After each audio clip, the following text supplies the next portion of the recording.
I want to get right to our top story here.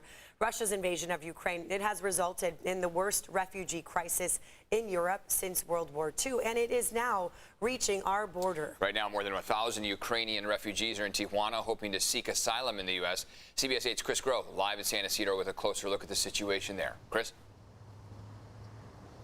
And they are thousands of miles away from home in an influx of Ukrainian refugees, growing an already growing list of refugees in the city of Tijuana, again, just across our border. And those Ukrainian refugees, along with the other refugees from another other countries, sleep in tents and on the streets there. Women and children from Ukraine wait in line as volunteers serve them food and then eventually a number. And we're going to break down the process of what exactly is happening in terms of getting them across the border. That number that they're handed determines who's next in line to present themselves to U.S. border agents. Now, unlike those other refugees from mostly Latin American countries, the Ukrainian refugees are being allowed into the United States under a temporary humanitarian parole.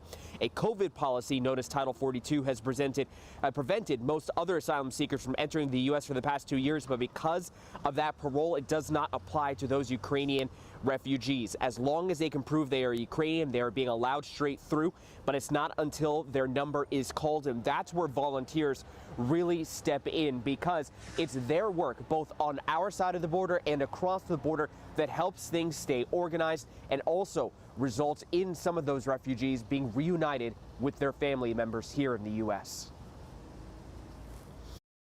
We went last night, we bought bubbles and rocks for painting, and we're doing chalk, and there's going to be another volunteer that's bringing a projector for a movie night tonight for the kids to bring some sort of normalcy. God bless Ukraine, God bless Mexico, and God bless America. He's very, very happy that he is here on this land and, can be reunited with his family.